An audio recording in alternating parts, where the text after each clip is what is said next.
कुंभ राशी अमावस्येनंतर तुमच्या नात्यातील या 3 शत्रूंपासून सावध राहा. मोठे कांड करणार. नमस्कार मित्रांनो, श्री स्वामी समर्थ. कुंभ राशींच्या व्यक्तींनो, आजचा हा व्हिडिओ सुरुवातीपासून शेवटपर्यंत नक्की पहा, कारण अमावस्येनंतर निर्माण होणाऱ्या ग्रहस्थितीमुळे काही महत्त्वाचे संकेत तुमच्या जीवनात दिसू लागतील, अशी पारंपरिक ज्योतिषीय मान्यता आहे. विशेष म्हणजे या काळात 3 प्रकारच्या व्यक्तींपासून सावध राहण्याचा इशारा दिला जातो. योग्य वेळी योग्य व्यक्ती भेटली तर किंवा योग्य वेळी योग्य व्यक्ती ओळखली तर काही अडचणी टाळता येऊ शकतात. पण चुकीच्या व्यक्तीवर विश्वास ठेवल्यास त्याचे परिणाम गंभीर ठरू शकतात. या व्हिडिओमध्ये या 3 व्यक्ती कोण असू शकतात, त्यांची ओळख कशी पटवायची आणि कोणता साधा आध्यात्मिक उपाय श्रद्धेनुसार शुभ मानला जातो, हे सविस्तरपणे जाणून घेऊयात. कुंभ राशींचे स्वामी शनिदेव मानले जातात. शनी हा फक्त परीक्षा घेणारा ग्रह नसून योग्य वेळी योग्य फळ देणारा कर्मन्यायी ग्रह मानला जातो. त्यामुळे प्रत्येक अडचणी शिक्षण असते ती अनेकदा जीवनातील महत्त्वाचा धडा असते. अमावस्येनंतर काही कुंभ राशींच्या व्यक्तींना नवीन संधी मिळू शकते, तर काहींना जुने प्रश्न सोडवण्याची वेळ येऊ शकते. पण या बदलांच्या काळात विवेक, संयम आणि योग्य लोकांची निवड अत्यंत महत्त्वाची ठरते, कारण याच काळात चुकीची संगत किंवा चुकीचा सल्ला तुमचा मार्ग बदलू शकतो. आता त्या पहिल्या व्यक्तीबद्दल बोलूया, ज्यांच्यापासून सावध राहणे तुमच्यासाठी हिताचे ठरू शकते. ही व्यक्ती नेहमी तुमच्या हिताची भाषा करेल, पण प्रत्येक वेळी तुमच्या प्रगतीला पाठिंबा देईलच असे नाही.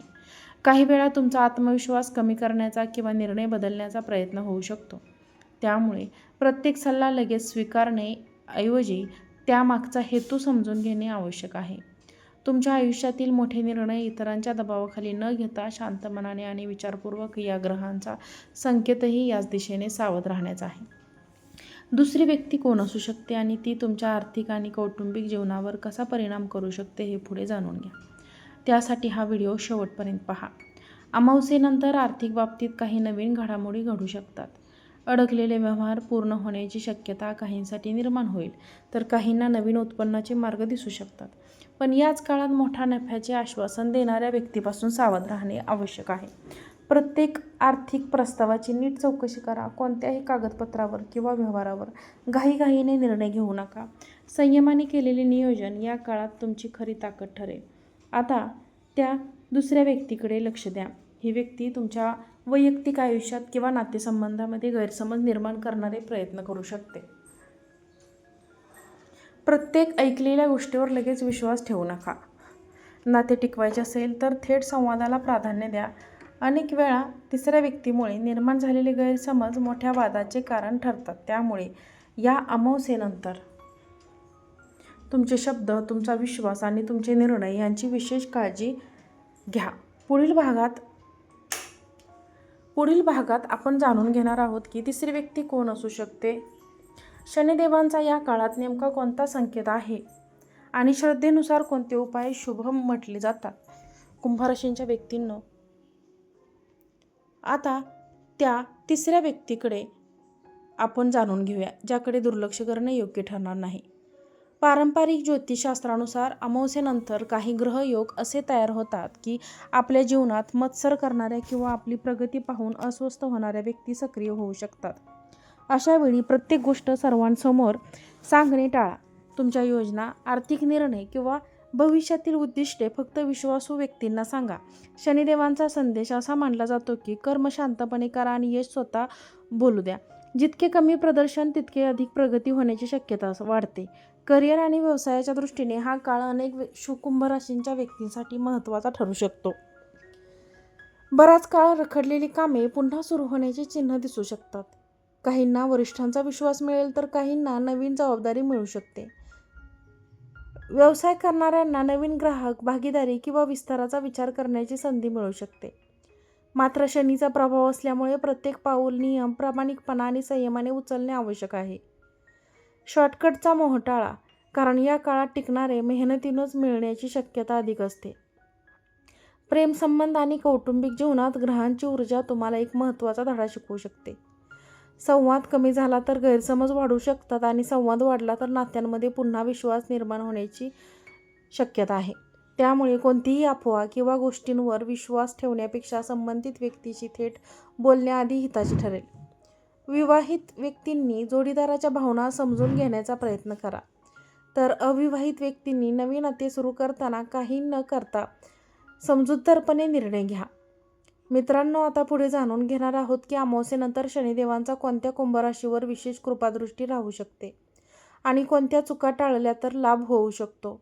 आणि शेवटी सांगितला जाणारा उपाय अनेक श्रद्धेनं लोक शुभ का म्हणतात, त्यामुळे हा व्हिडिओ शेवटपर्यंत नक्की पहा. आरोग्याच्या बाबतीत हा काळ शरीरापेक्षा मनाकडे अधिक लक्ष देण्याचा आहे. सततची चिंता, अपुरी झोप किंवा कामाचा मानसिक ताण तुमच्या निर्णय क्षमतेवर परिणाम करू शकतो.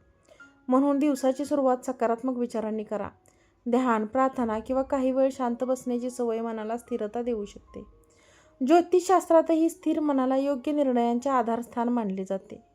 मन शांत असेल तर ग्रहांचे अनुकूल संकेत ओळखणे अधिक सोपे होते. आता एक अत्यंत महत्त्वाचा संकेत लक्षात ठेवा.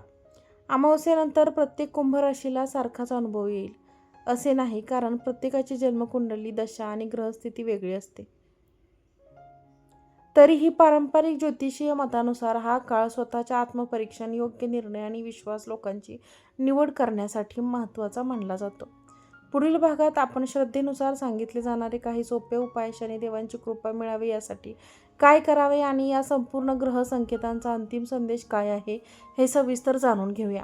कुंभ राशींच्या व्यक्तींना अमावस्येनंतरचा हा काळ तुम्हाला एक महत्त्वाचा संदेश देत आहे. तुमच्या ऊर्जेचे आणि वेळेचे योग्य नियोजन करा. पारंपरिक ज्योतिषशास्त्रानुसार शनिदेव जेव्हा कर्माला प्राधान्य देण्याचा संकेत देतात, तेव्हा प्रत्येक निर्णयाचा परिणाम दीर्घकाळ जाणू शकतो. त्यामुळे राग, अहंकार, भावनेच्या भरात कोणताही निर्णय घेणे टाळा. अनेकांना या काळात एखादी जुनी समस्या सुटण्याची किंवा नवा मार्ग सापडण्याची शक्यता जाणू शकते. आर्थिक व्यवहार, मालमत्ता, कर्ज किंवा भागीदारी यांसारख्या विषयांमध्ये विशेष सावधगिरी बाळगा. कोणत्याही व्यक्तीच्या गोड बोलण्यावर लगेच विश्वास ठेवू नका. प्रत्येक गोष्ट पुराव्यासह तपासा. पारंपरिक ज्योतिषीय मतानुसार अमावस्येनंतर विवेकाने घेतलेला निर्णय भविष्यात स्थैर्य देऊ शकतो. म्हणून संयम आणि विचारपूर्वक कृती हीच या काळातील सर्वात मोठी गुरुकिल्ली ठरू शकते. मित्रांनो, आता मी एका अशा श्रद्धेवर आधारित उपाय सांगणार आहे जो अनेक जण अमावस्येनंतर कुंभ शुभ मानतात. हा उपाय सोपा आहे, पण त्यामागील भावना आणि सातत्य अधिक महत्त्वाचे मानले जातात. श्रद्धेनुसार अमावस्येनंतरच्या पहिल्या शनिवारी शक्य असल्यास शनिदेवांच्या मंदिरात जाऊन तिळाच्या तेलाचा दिवा लावा. गरजूंना आपल्या क्षमतेनुसार अन्नदान, वस्त्रदान करा. काळे तीळ दान करा. ओम शनेश्वराय नमः या मंत्राचा श्रद्धेने 108 वेळा जप करा आणि हे भक्त शुभ मानतात. हे उपाय आध्यात्मिक श्रद्धेवर आधारित आहेत. जीवनातील महत्त्वाचे निर्णय मात्र नेहमी वास्तव परिस्थितीत आणि विचारपूर्वक घ्यावेत. लक्षात ठेवा, ग्रह मार्ग दाखवतात, पण चालायचे काम माणसालाच करावे लागते. कुंभ राशींच्या व्यक्तींनो, बुद्धिमान, दूरदृष्टी असलेल्या ह्या व्यक्ती नवीन विचार स्वीकारणाऱ्या मनाला मानल्या जातात. त्यामुळे कोणत्याही संकटाला घाबरू नका. योग्य वेळ, योग्य निर्णय, सातत्यपूर्ण प्रयत्न यांच्या जोरावर अनेक अडथळे पार करता येऊ शकतात. स्वतःवर विश्वास ठेवा आणि आपल्या कर्मावर श्रद्धा ठेवा. मित्रांनो, ही माहिती पारंपरिक ज्योतिषीय श्रद्धा आणि ग्रहस्थितीच्या सामान्य संकेतावर आधारित आहे. प्रत्येक व्यक्तीची जन्मकुंडली वेगळी असल्यामुळे अनुभवही वेगळे असू शकतात. तुम्हाला जर हा व्हिडिओ आवडला असेल तर व्हिडिओला एक लाईक करा, चॅनलला सबस्क्राईब करा आणि जास्तीत जास्त लोकांना हा व्हिडिओ शेअर करा. आजचा व्हिडिओ पाहिल्याबद्दल तुम्हा सर्वांचे मनापासून खूप खूप धन्यवाद. श्री स्वामी समर्थ.